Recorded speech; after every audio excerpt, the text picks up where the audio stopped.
¿De qué religión es? La Pentecostal Unida de Colombia. Buenas noches. Muy bien, el hermano es Pentecostal Unido de Colombia y nos alegra su presencia. A nosotros nos llena de gozo, nos llena de alegría, nos edifica, porque una iglesia, la iglesia católica es la iglesia universal. Aquí no tenemos que hacer diferencia con nadie. El hecho de que él profese otra doctrina no quiere decir que sea nuestro enemigo, es nuestro hermano, solamente que no estamos de acuerdo con la doctrina. Y él hoy viene a decir algunas cosas, ¿qué será? No sé, pero lo que él venga a decir, él trae su fundamento. Y yo, como sacerdote del Dios Altísimo, voy a tratar de explicarle a él el por qué en la Iglesia Católica hacemos esto. Puede ser que él venga preparado y diga, lo que el cura me diga a mí no me importa. Y no escucho la palabra de Dios, así me la predica el cura, no. Y yo no me voy a convertir porque estoy dispuesto a no convertirme. Eso no importa. Lo importante es que hoy ustedes y los que nos siguen por las cámaras de internet, que deben saber lo que estamos pasando por el mundo entero, van a darse cuenta por qué en la Iglesia Católica se cree esto y esto. Van a saber qué enseñan los Pentecostales Unidos y van a saber qué enseñan los católicos. A lo mejor él no se va a convertir y eso no es lo que buscamos. Si se convierten, bendito sea el Señor. Lo que buscamos es que la gente y el mundo entero conozca qué enseñan los Pentecostales Unidos y conozca qué enseña la Iglesia Católica y que conozca cuál es el fundamento de la Iglesia Católica para enseñar esto o esto. Él va a ser un portador de la doctrina de los pentecostales y yo de la doctrina católica, y ustedes van a sumar, restar, multiplicar y dividir y van a sacar conclusiones. Y va a ser con amor y con respeto, más cuando estamos en la Eucaristía, ¿verdad? Y que le vamos a dar la oportunidad a él para que pregunte, porque él no se puede ir con las dudas en su cabeza. Entonces, hermano, antes de hacerme la pregunta, ¿usted se considera pastor o se considera oveja? No, una ovejita. Una ovejita. Lance su pregunta.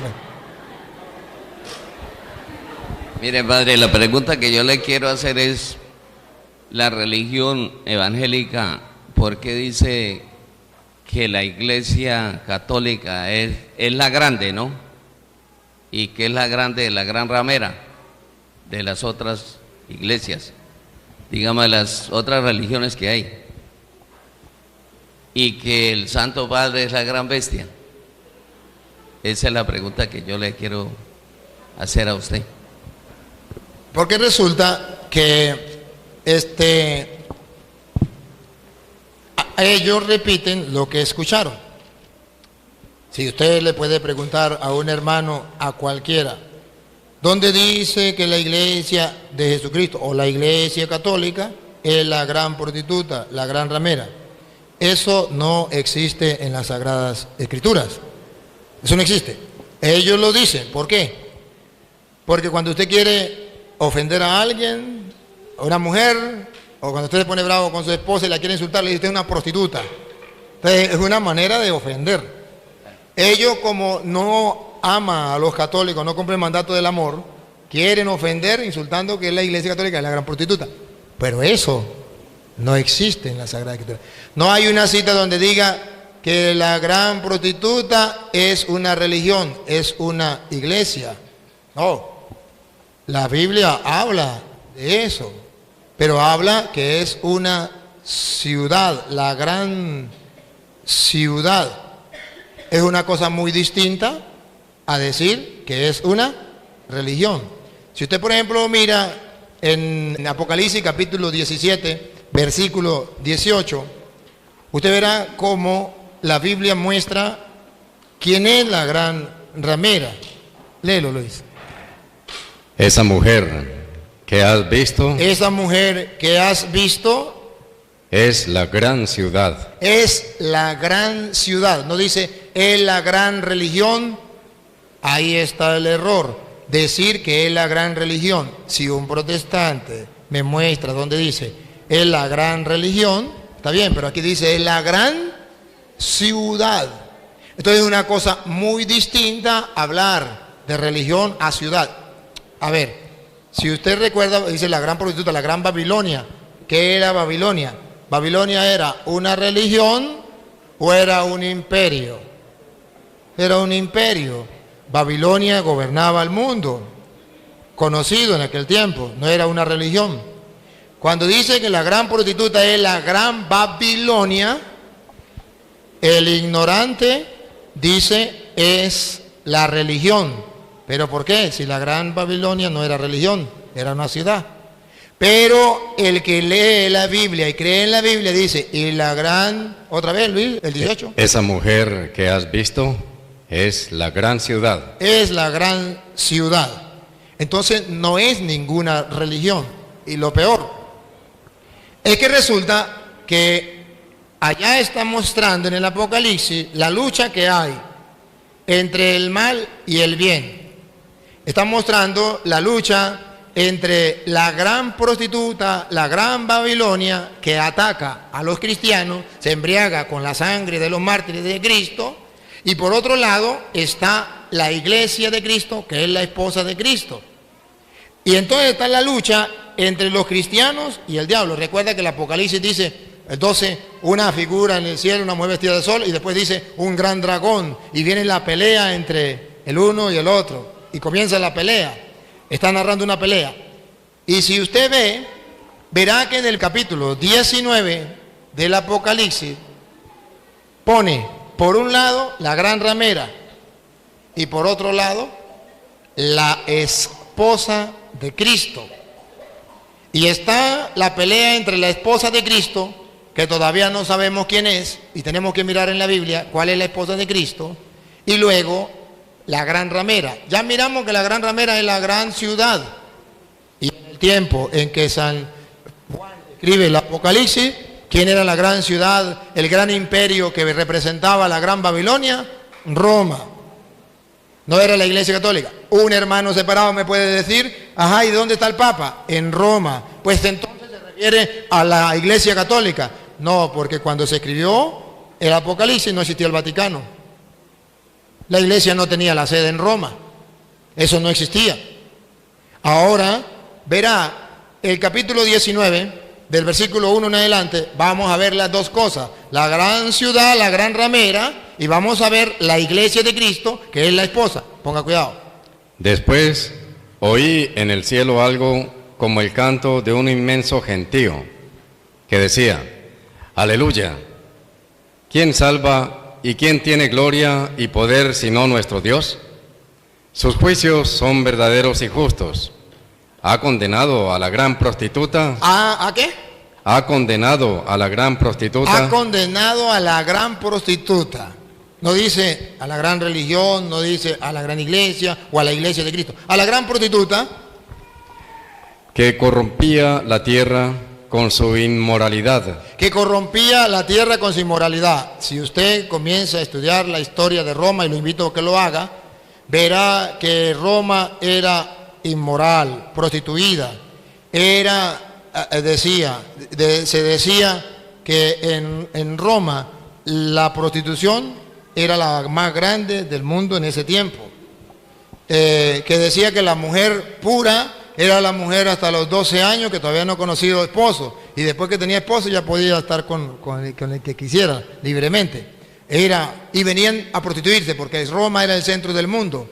Venían hombres en barco de muchos días de camino, habían dejado a la esposa, llegaban muchos meses sin tener relaciones y llegaban. ¿Quién lo esperaba? Las prostitutas en Roma. Venían sequitos. ¿A dónde llegaban? A las prostitutas. Y todo era el centro del mundo. Roma se consideraba, por eso decía, todos los caminos conducen a Roma.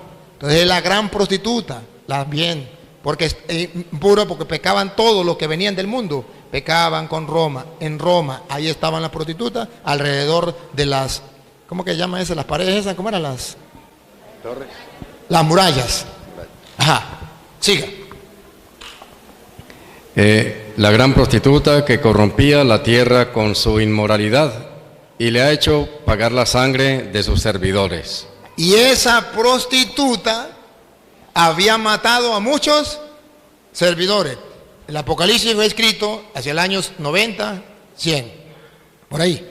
En ese año, ¿quién eran los servidores que habían muerto? Los apóstoles, los primeros mártires, los primeros cristianos. ¿Dónde lo mataba la gran prostituta? Si usted va a Roma, usted va a encontrar algo que se llama el Coliseo Romano, donde sacrificaban a muchos cristianos, que decían a los leones, vendían un cristiano y le soltaban un león, o le soltaban un toro. De ahí viene el toreo, donde soltaban un toro bravo o una vaca brava a los cristianos. Así mataban a los cristianos. Entonces la gran ramera mataba a los cristianos. A ver, si usted me dice, por ejemplo, que la gran ramera era la Iglesia Católica en ese tiempo, pregunto, dime el nombre de un pastor protestante que haya sido muerto ahí y que lo haya matado la Iglesia Católica. Que haya la Iglesia Católica hecho ese, ¿cómo es? El circo. Ajá, que lo haya hecho la Iglesia Católica y haya metido a cuántos evangélicos, ¿cómo se llamaron esos pastores y lo metió? No, tenemos la lista y está en la historia, la lista de los mártires católicos que los romanos sacrificaban, los quemaban, como César Nerón alumbraba Roma. A los cristianos los agarraban, los ponían en un palo y le metía candela por debajo y así alumbraba a Roma. ¿Por qué se llama la gran bestia César Nerón? Porque era muy malo, así mataba a los cristianos. Y era tan malo que mató a su propia madre rajándole la barriga para saber dónde había estado él 9 meses. Por eso se llama cesárea lo que le hacen a las mujeres, porque el primero que la hizo fue César, a su mamá, se llama cesárea. Entonces, porque mató a su propia madre para ver dónde había estado él. Por eso es la bestia, que se considera tan malo que hasta su propia madre mató. Los protestantes no saben eso. ¿Por qué no lo saben? Porque no existían en aquel tiempo. ¿Cuándo comenzaron? Después de Martín Lutero, 1520, comenzaron. Y eso fue del año 100 al año 300. Y el Apocalipsis antes del año 100. ¿Cómo van a saber ellos de quién se está hablando? Pues ellos inventan lo que ellos quieran. Sigue. Y volvieron a clamar, aleluya. Aleluya. De ella sube humo por los siglos de los siglos. Fue quemada Roma. ¿Se acuerda que Roma fue quemada? Siga. Entonces los 24 ancianos y los 4 vivientes se postraron adorando a Dios, que está sentado en el trono, diciendo, amén, aleluya. Y salió del trono una voz que decía, alaben a nuestro Dios. Alaben a nuestro Dios. Escuche la voz. Alaben a nuestro Dios. Todos sus servidores. Todos sus servidores. Todos los que honran a Dios. Todos los que honran a Dios. Pequeños y grandes. Pequeños y grandes. Y oí el ruido de una multitud inmensa, como el ruido del estruendo de las olas, como el fragor de fuertes truenos. Y decían, aleluya. Ahora reina el Señor Dios. Ahora reina el Señor Dios. ¿Se acuerda? La prostituta, la gran ciudad, hizo la guerra, a los suyos los mató. Pero ahora está celebrando. Ya fue vencida ella, ahora reina el Señor. Siga. El Todopoderoso. El Todopoderoso. Alegrémonos, regocijémonos, démosle honor y gloria. Entonces está animando, el apóstol está animando a los cristianos. No se desanimen, no importa que lo maten. Ya viene el reino del Señor, ya viene el poderío del Señor, ya vamos a triunfar. Siga. Porque han llegado las bodas del Cordero. Aquí viene el de otro detalle. Ha llegado la boda del Cordero, los está mandando a que piensen en la fiesta de la boda del Cordero. Y escuche. Su esposa se ha engalanado. Entonces ya la gran prostituta, la gran ciudad que perseguía a los cristianos ya fue vencida. Ahora ha vencido el Cordero y su esposa se ha embellecido. Los protestantes no me pueden mostrar a mí que la gran ciudad es la Iglesia Católica, la Iglesia de Cristo. Yo sí le puedo mostrar, reto a los protestantes que me están siguiendo por internet, que busque donde la esposa que se ha embellecido, que la prostituta no pudo destruir, pero que celebra con gozo la victoria y el triunfo de nuestro Señor Jesucristo, la esposa que se ha embellecido, se llama la iglesia. Está en Efesios capítulo 5, versículo del 22 en adelante. Verán ustedes entonces que por un lado está la gran prostituta y por otro lado está la esposa de Cristo. ¿Cuál es la gran prostituta? La gran ciudad. ¿Cuál es la esposa? Paren la oreja. Efesios 5:22. ¿Cuál es la esposa? Sométanse así las esposas a sus maridos. Ya saben, eso lo conocen ustedes. Las esposas a su marido. ¿A ejemplo de quién? Como al Señor. Como al Señor. El hombre es cabeza de la mujer. El hombre es cabeza de la mujer. Como Cristo es cabeza de la iglesia. Como Cristo es cabeza, entonces, ¿qué es la iglesia? La esposa de Cristo. El Apocalipsis pone por un lado la gran prostituta, la gran ciudad, la gran ramera, la Babilonia la grande, el imperio romano, le hace la guerra a la esposa de Cristo. Pero la esposa de Cristo ya se ha engalanado. Cristo ha vencido. No importa que haya matado a tantos cristianos, ya la esposa está preparada. ¿Y cuál es la esposa? La iglesia. Siga. Como Cristo es cabeza de la iglesia, cuerpo suyo, del cual es asimismo Salvador. Que la esposa, pues, se someta en todo a su marido. Vamos a ver cuál es la esposa. ¿La esposa se somete a todo a su marido? Como la iglesia se somete a Cristo. ¿Cuál es la esposa de Cristo? La iglesia. Entonces, que un protestante me muestre donde diga la gran prostituta es la iglesia.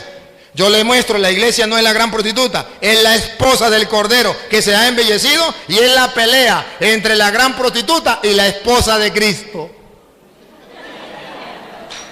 Una cosa lo que dice la Biblia y otro lo que dicen los protestantes.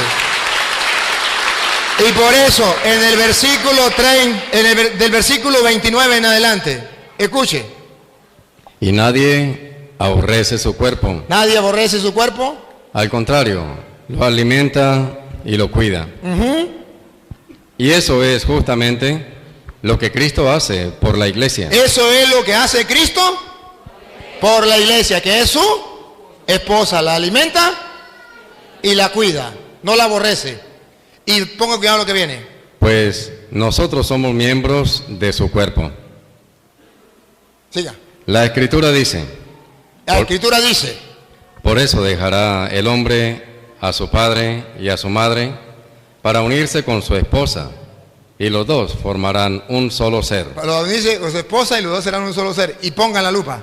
Es un misterio muy grande. Es un misterio muy grande, que el esposo y la esposa, siendo dos, se conviertan en uno. ¿Cómo lo podemos entender? Pues lo refiero a Cristo y a la iglesia. Lo refiero a Cristo y a la iglesia. La iglesia es la esposa de Cristo y está unida a Cristo, uno solo. Entonces, la Biblia dice todo lo contrario. Por eso es que se llama doctrinas diabólicas. Porque están diciendo mentiras. Lo curioso, y ayúdenme a pensar, lo curioso es que los protestantes dicen que la iglesia católica no es la de Cristo, que la iglesia católica la fundó Constantino en el año 313.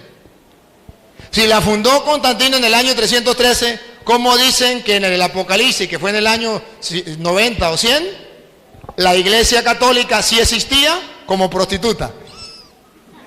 Si Constantino la fundó en el año 313, ¿cómo que existía en el Apocalipsis? Dicen cosas que no son coherentes. Si la iglesia católica la fundó Constantino en el año 313, entonces en el Apocalipsis no debería existir. De ninguna manera. ¿Por qué inventan? Es simplemente porque como el católico no lee la Biblia, comienzan a decirle muchas cosas. Pero ahí está la respuesta. Ahora, la segunda respuesta. ¿Por qué dicen que el Papa es el anticristo? Que el Papa es la bestia. Fácil, fácil. Eso se llama cortina de humo. para centrar la atención en otra cosa. ¿Han visto, por ejemplo, el gobierno de Venezuela? El gobierno de Venezuela se olvida del hambre, de las enfermedades del pueblo, están muriendo de hambre y ponen la atención en otras cosas. Hablan, sacan noticias de otras cosas para llamar la atención. Vamos a hacer elecciones, vamos a hacer esto, vamos a hacer... Para que la gente no se dé cuenta del hambre. No prestan atención a lo esencial y lanzan por allí. Y dicen, ¿quiénes son los ¿cómo que le llaman a los curas y a los obispos? Le dicen que los curas y los obispos son unos terroristas. Los curas y los obispos son unos terroristas. Eso es una cortina de humo para que no se den cuenta que los terroristas son ellos. ¿Por qué son terroristas los curas y los obispos? ¿Porque le dicen la verdad? ¿Por qué no son terroristas ellos que están matando a un pueblo completo? Ah, pero es para engañar. ¿Qué dicen los protestantes? El anticristo es el Papa. ¿Para qué? Para que la gente no se dé cuenta que los anticristos son ellos. Y se lo voy a mostrar con la Biblia. Primera de Juan, capítulo 2, versículo 18. No es un anticristo y tampoco es el Papa. ¿Quién es el anticristo? No es uno, son varios. ¿Quiénes son? Vamos a escucharlo. Hijitos, estamos en la última hora. Estamos en la última hora. Y han oído que va a venir un anticristo. Han oído a los protestantes decir que va a venir un anticristo y que es el Papa. Entonces yo me le río y le digo, ¿cuál Papa? Porque cuando estaba Juan Pablo II decían que el anticristo era el Papa Juan Pablo II. Se murió Juan Pablo II, vino Benedicto. El anticristo es Benedicto. Póngase de acuerdo. O era Juan Pablo II, si era el anticristo Juan Pablo II ya murió. No, es Benedicto. Está bien, está bien. Se salió Benedicto, ahora el anticristo no es Benedicto. Es Francisco. Póngase de acuerdo. Si el Papa era, el Benedicto era el anticristo, pues ya se fue. Ah, pero vamos a ver quién es el anticristo. No según los protestantes que sin Biblia, lo repito, sin Biblia, insultan al Papa. Les voy a mostrar con Biblia. Búsquenlo, hermanos separados que me siguen, búsquenlo, primera de Juan 2:18. Óiganlo. Pero ya han venido varios. No, otra vez, Luis, otra vez. Hijitos, estamos en la última hora. Y han oído que va a venir un anticristo. Ajá, han escuchado a los protestantes decir que viene un anticristo. Siga. Pero ya han venido varios anticristos. ¿Cuántos anticristos son? ¿Uno o varios? Varios. Lo dice la Biblia. Son muchos anticristos. Vamos a ver, pongan la lupa. ¿Quiénes son? No sabemos. Lo que diga la Biblia, así será. Por lo cual conocemos que es la última hora. Ahí, preparen la lupa, pónganla. Esa gente salió de entre nosotros. Repítalo. Esa gente salió de entre nosotros. Por tercera vez. Esa gente salió de entre nosotros. ¿De dónde salieron los protestantes? De entre nosotros.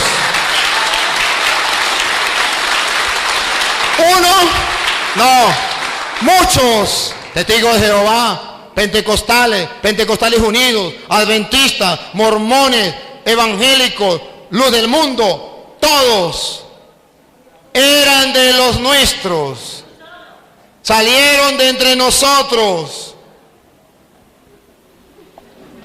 No es un anticristo. El que se sale de la iglesia de Cristo se convierte en anticristo. Y otra vez, ¿quiénes son los anticristos? Esa gente salió de entre nosotros. El Papa no era evangélico y se metió a católico. No, la iglesia católica no salió de los protestantes. Siga. Pero no eran de los nuestros. No eran de los nuestros. Si hubiesen sido verdaderos católicos, no se salen. Si hubieran sido de los nuestros, Si hubiesen sido de los nuestros, se habrían quedado con nosotros. seguirían siendo católicos. Así es como descubrimos que no todos son de los nuestros. Y así es que descubrimos a los anticristos. Por eso ustedes verán que el mismo San Juan el mismo San Juan, que habla de la bestia y que habla del anticristo, viene a decir que la bestia, el anticristo, está marcado, ¿se acuerda? Con el 666. Bueno, ustedes van a ver que el mismo San Juan, que escribió el Apocalipsis, va a decir en el capítulo 6, versículo 51, va a decir algo muy importante. Y ustedes verán quién es el anticristo. Yo soy el pan vivo que ha bajado del cielo. Yo soy el pan vivo que ha bajado del cielo. El que coma de este pan vivirá para siempre. Que vivirá para siempre. Siga. El pan que yo daré es mi carne y lo daré para la vida del mundo. Siga. Los judíos. A ver, versículo 55, Luis, 55, para no leerlo todo. Mi carne es verdadera comida. Verdadera comida. Y mi sangre es verdadera bebida. Verdadera bebida. El que come mi carne y bebe mi sangre permanece en mí y yo en él. Versículo 60. Jesús lanzó ese discurso, el de la Eucaristía. Versículo 60. ¿Qué pasó cuando Jesús enseñó eso? Al escucharlo, cierto número de discípulos de Jesús, pentecostales, evangélicos, pentecostales unidos, adventistas, mormones, cierto número de Jesús, dijeron, este lenguaje es muy duro. Este lenguaje es muy duro. ¿Quién querrá escucharlo? ¿Quién querrá escucharlo? Solo los locos de los católicos. Y pongan cuidado ahora, el 666. San Juan capítulo 6, versículo 66. Pongan cuidado. A partir de entonces, muchos de sus discípulos se volvieron atrás y dejaron de seguirle. ¿Quiénes son los anticristos según Juan? Los que eran de los nuestros y se salieron. ¿Cuál es el sello? 666. ¿Por qué se fueron? Porque no quisieron aceptar que Cristo estaba en el pan de la Eucaristía. ¿Y eso no es lo que le pasan a los protestantes? Exactamente lo mismo. El anticristo no es el Papa. Son aquellos que se van porque no aceptan el mensaje de Cristo. Y salieron de entre nosotros. No es uno, son muchos. Entonces es una cosa muy distinta. ¿Tiene otra pregunta?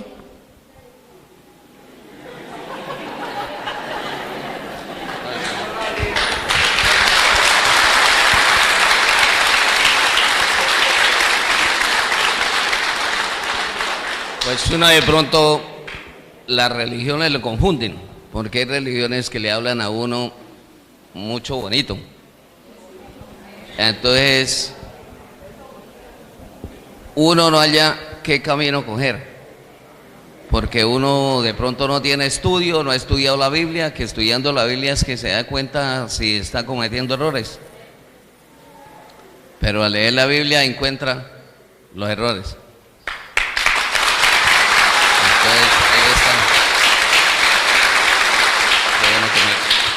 Déjame decir una palabrita.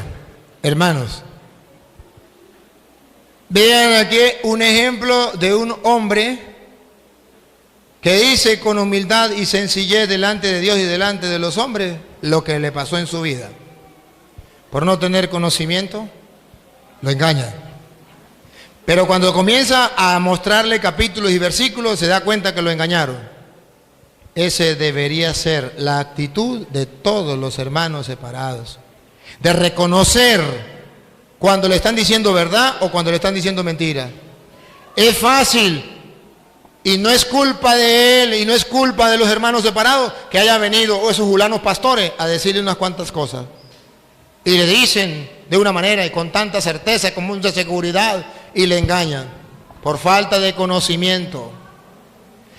Se aprovechan de la inocencia, se aprovechan del amor, se aprovechan de la fe de la gente para llevarlos a la mentira y al error. Y eso está escrito, Romanos capítulo 16, versículo 17. Eso está escrito, pero que nosotros los católicos no lo leemos. Romanos 16, 17. Escúchenlo. Romanos 16, 17. Hermanos, Hermanos, les ruego que tengan cuidado con esa gente Él no sabía que había que tener cuidado. Tengan cuidado con esa gente. que va provocando divisiones. Divisiones. Y La di- gente ya no es católica, toda. Va a ser en divisiones. Unos en la casa son católicos, otros son adventistas, otros son testigos de Jehová, otros pentecostales. Divisiones Y dificultades, y dificultades. saliéndose de la doctrina que Lo- han aprendido. Saliéndose de la doctrina que han aprendido. Siga.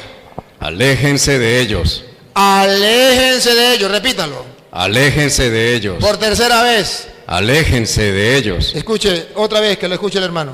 aléjense de ellos. Aléjense de ellos. Siga. Esas personas Esas personas no sirven a Cristo, no sirven a Cristo. Vamos a ver a quién sirven. nuestro Señor, sino a sus propios estómagos,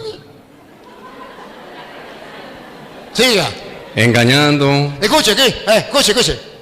engañando a los ingenuos con palabras bonitas Con y palabras bonitas, como usted dijo. Esa es la verdad. Se cumple la Biblia. Lo que él dijo, no lo dijo por querer decir. El Espíritu de Dios se lo iluminó, se lo dijo. Repítalo, Luis. Engañando. sí. Esas personas no sirven a Cristo nuestro Señor, sino a sus propios estómagos, engañando a los ingenuos con palabras bonitas Con y palabras piadosas. bonitas y piadosas que parecen que vienen de Dios. Siga. Todos saben Este es el problema. Este es el problema. Que todos los protestantes saben. que ustedes están muy abiertos a la fe, Ustedes están abiertos a la fe, ustedes están deseosos de la palabra de Dios, usted quería conocer más de Dios, usted quería acercarse más de Dios, y cuando llegó alguien con la Biblia a predicarle, usted dice, eso es lo que yo deseo, eso es lo que yo quiero, y todos los protestantes saben que ustedes están deseosos de la palabra de Dios. Y por eso van a su casa, por eso llegan a todas partes a predicarle. Siga. y eso me alegra. Y eso me alegra que ustedes estén deseosos de la palabra de Dios, pero no la busquen en otro lado, búsquenla en la iglesia de Cristo. Pero Bueno, quiero que sean ingeniosos para el bien sean ingeniosos para el bien, y firmes contra el mal. firmes contra el mal. A esa gente, como decíamos hace rato, no se les recibe en la casa, ni se saluda la doctrina de ellos, ni un instante, porque no están sirviendo al Señor. Hermano, muchas gracias, Dios te pague, que el Señor te ayude a seguir adelante.